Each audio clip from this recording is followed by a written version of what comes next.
Hello friends, welcome to SSC coaching centre. दोस्तों, आज मैं आपके लिए गणित के बहुत अच्छे सवाल लाया हूं। इस वीडियो को पूरा देख के जाना। चलिए स्टार्ट करते हैं। पहला सवाल है, ए और बी काम को 40 दिनों में, बी और सी 36 दिनों में और तीनों एक साथ 24 दिनों में कर सकते हैं। बी अकेले उस काम को कितने दिनों में करेगा? देखो, ए और बी काम को 40 दिन में, बी और सी काम को 36 दिन में, ठीक है, और ए, बी और सी ये तीनों काम को 24 दिनों में करेंगे। अब टोटल काम पता करने के लिए सबसे पहले तो इनका एलसीएम ले लो। 40 36 एलसीएम आएगा इनका 360। 40 से कटाओ 360 को 9 बार में, 36 से कटाओ तो 10 बार में और 24 से कटाओ तो 15 बार में, ठीक है। अब बात को समझना, बी अकेले उस काम को कितनी दिनों में करेगा ये पूछा गया है, जबकि हमारे पास टोटल काम निकल के आ गया है 360। टोटल काम 360 है, ठीक है। अब देखना, समझना सवाल को, बड़ा ही अच्छा सवाल है, बेहतरीन। ए और बी ये दोनों मिलकर के 40 दिन में कर रहे हैं और ये दोनों एक दिन में अगर काम करेंगे तो 9 करेंगे, तभी तो 40 दिन में आपका 360 काम होगा कि नहीं होगा? अब समझो, ए और बी का एक दिन का काम 9 है कि नहीं? ए और बी का एक दिन का काम 9 है, तो अकेले सी का कितना बचा? 6 बचा, क्योंकि ए बी सी तीनों का मिला के 15 है, जिसमें से ए और बी का 9 हो जाएगा तो सी का 6 बचेगा। सी का कितना हो जाएगा? 6।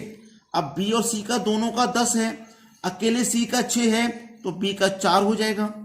बी का 4 है, ए और बी दोनों का मिला के 9 है, तो ए और बी दोनों का मिला के 9 है, जिसमें से बी का 4 है तो ए का कितना हो जाएगा? 5 हो जाएगा कि नहीं? बोला गया है बी अकेले उस काम को कितने दिन में करेगा। इस 360 को बी अकेले कितने दिन में करेगा? बी एक दिन में कितना कर रहा है? 4 नीन 36 और 1 0, 90 दिन में करेगा। ये आपके सवाल का हो जाएगा सही आंसर, बी ऑप्शन। सभी को समझ में आ गया ना? अब देखेंगे अगला प्रश्न। अगला सवाल है बड़ा ही अच्छा सवाल। 1 के बटे में 3 गुने 4 प्लस 1 के बटे में 4 गुने 5 प्लस 1 के बटे में 5 गुने 6 प्लस 1 के बटे में 6 गुने 7 प्लस 1 के बटे में 7 गुने 8। बड़ा अच्छा सवाल। अब देखो, इस तरीके का कोई भी सवाल हो ना तो आप इसे इस तरीके से अलग लिख सकते हैं, यानी कि 1 के बटे में 3 इसको अलग लिखिए, माइनस 1 के बटे में 4 इसको अलग लिखिए, इस तरीके से, ठीक है। प्लस 1 के बटे में 4 माइनस 1 के बटे में 5 प्लस ये वाला 1 के बटे में 5 माइनस 1 के बटे में 6 प्लस 1 के बटे में 6 माइनस 1 के बटे में 7 प्लस 1 के बटे में 7 माइनस 1 के बटे में 8, ठीक है। चलिए, माइनस का 1/4 प्लस का 1/4 कटेगा, माइनस का 1/5 प्लस का 1/5 कटेगा, ऐसे ही ये कटेगा, 1/7 से 1/7 कटेगा। स्टार्टिंग में क्या बचा? 1 के बटे में 3, अंत में क्या बचा? 1 के बटे में 8। 3 और 8 का एलसीएम आपने अगर लिया तो 24 हुआ। 8 एकम 8, 3 एकम 3, बीच में साइन माइनस का है। 8 में से 3 जाएगा 5 बटे में 24, 5 के बटे में 24 आपके सवाल का हो जाएगा बिल्कुल सही आंसर, 5/24। 5/24 दिया गया है सी ऑप्शन में, ये आपके सवाल का हो जाएगा बिल्कुल सही आंसर। अब देखेंगे अगला सवाल। अगला सवाल, एक वस्तु को 8,800 रुपए में बेचने पर हुआ लाभ उसी वस्तु को 7,200 रुपए में बेचने पर हुआ हानि के बराबर है। यदि इसे 9,600 रुपए में बेचा जाए तो लाभ का प्रतिशत क्या होगा?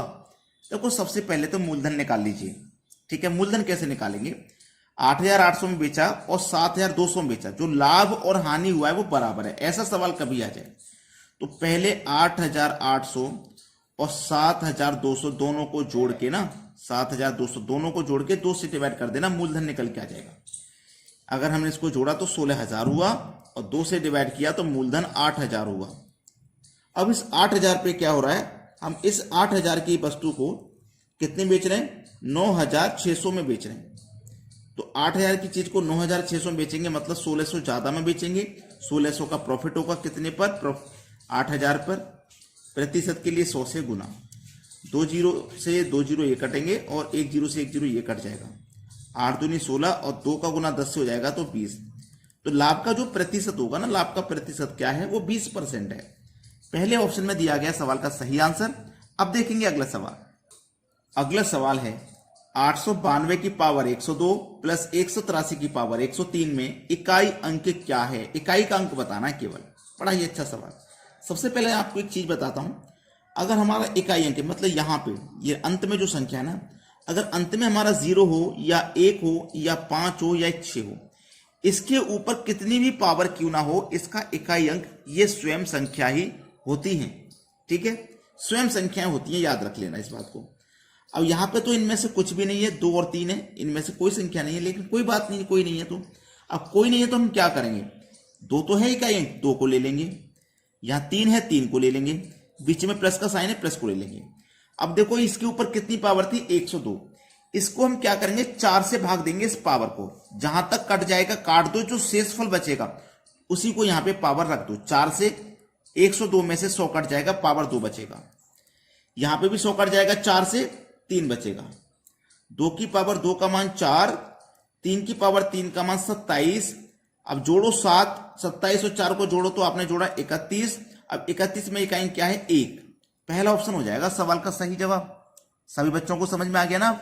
अब देखेंगे अगला प्रश्न। अगला सवाल, 3 कारों की चाल का अनुपात 3, 4, 6 है। तीनों कारों द्वारा समान दूरी तय करने के लिए गए समय का अनुपात क्या होगा? देखो चाल का अनुपात है हमारे पास 3, 4, 6, यही तो है। ये पहली कार, ये दूसरी कार और ये तीसरी कार। समय का अनुपात पूछा है, समय का, तो समय का जो अनुपात होता है ना, वो चाल का जस्ट अपोजिट होता है। अब हम पहली कार का निकालना, तो पहली कार का जो अनुपात है इसे छिपा लो, इन दोनों का मल्टीप्लाई करो, 4, 6, 24। दूसरी को निकालना, दूसरी को छिपा लो, अब इन दोनों का मल्टीप्लाई करो, 6, 3, 18। तीसरी का निकालना, तीसरी का छुपा लो, इन दोनों का मल्टीप्लाई करो, 3, 4, 12। ठीक है, अब ये किसी संख्या से अगर कट सकते हैं तो काट के छोटा कर लो। 6 दूनी 12, 6 3 18, 6 चौके 24, 4:3:2। ये आपके सवाल का होगा सही जवाब, 4 3 2, 4 3 2 सी ऑप्शन में दिया गया है। ये सवाल का बिल्कुल सही आंसर है। अब देखते हैं अगला सवाल। अगला प्रश्न है, 5 संख्याओं का औसत 23 है। 5 संख्याओं का औसत 23 है, तो योग कितना हो जाएगा, 115। संख्या का मल्टीप्लाई औसत से करने पे आपको योग पता लगता है, हमेशा याद रखना। ये संख्या है, ये औसत है, और आपको योग मिलेगा। दोनों का मल्टीप्लाई करोगे, संख्या औसत का मल्टीप्लाई करोगे, योग मिलेगा। अब पहले की 2 संख्या का बोला गया है, औसत कितना है, 21 है, तो 2 संख्याओं का योग कितना हो जाएगा, 42। और अंतिम 2 संख्याओं का औसत, अंत की जो 2 संख्या उनका औसत 19 है, तो ये हो जाएगा 38। ये 2 और 2 मिला के 4 संख्या, और 4 संख्याओं का योग कितना है, 38, और 42 को मिला दोगे तो ये हो जाएगा 80। टोटल 5 संख्याओं का योग था 115, जिसमें से 4 का 80 है। 5 में से 4 को घटा दो, 1 का पता लग जाएगा, जो तीसरी संख्या है। 115 में से घटा दो 80 को, कितना बचेगा भैया, 35 बचेगा। ये सवाल का सही जवाब है। जो तीसरी संख्या हो जाएगी वो 35 हो जाएगी। पहला ऑप्शन बिल्कुल सही आंसर। चलिए अब देखते हैं अगला सवाल। अगला प्रश्न है, समान क्षमता की 3 बोतलें जिनमें दूध और पानी का मिश्रण 2:5, 3:4, 4:5 के अनुपात में है। इन तीनों बोतलों को एक बड़ी बोतल में खाली कर दिया जाता है। बड़ी बोतल में दूध और पानी का अनुपात क्या होगा? ये मिल्क यानी कि दूध, ये वाटर यानी कि पानी। 2:5 है, 3:4 है, 4:5 है, यही तो है। योग करोगे 7, योग करोगे 7, योग करोगे 9। इन तीनों का एलसीएम ले लो 63। 7 से काटोगे 9 बार में, 7 से काटोगे 9 बार में, 9 से काटोगे 7 बार। मिल्क और वाटर, ठीक है। अब मिल्क कितना है, केवल मिल्क की अगर बात करें तो 9 दूनी 18, ठीक है। 9 पंजे 45, 9 तिया 27, 9 चौक 36, 7 चौक 28, 7 पंजे 35। ये मिल्क है, ये वाटर, सभी को जोड़ लो 73 हो जाएगा। सभी को जोड़ लो 116 हो जाएगा। 73 और 116 दिया गया बी ऑप्शन में, ये सवाल का हो जाएगा बिल्कुल सही आंसर। सभी को क्लियर हो गया ना? अब देखते हैं अगला प्रश्न। अगला सवाल, 7 गुने 14 गुने 21, ये सारा 770 में शून्यों की संख्या कितनी होगी? ये जो सवाल है ना बच्चों, आपके लिए होमवर्क है। इस सवाल का जवाब आप हमें कमेंट बॉक्स में बताएंगे क्या आएगा। अगर लाइक नहीं किया ना, सभी बच्चे वीडियो को लाइक जरूर कर दें। ठीक है दोस्तों, धन्यवाद।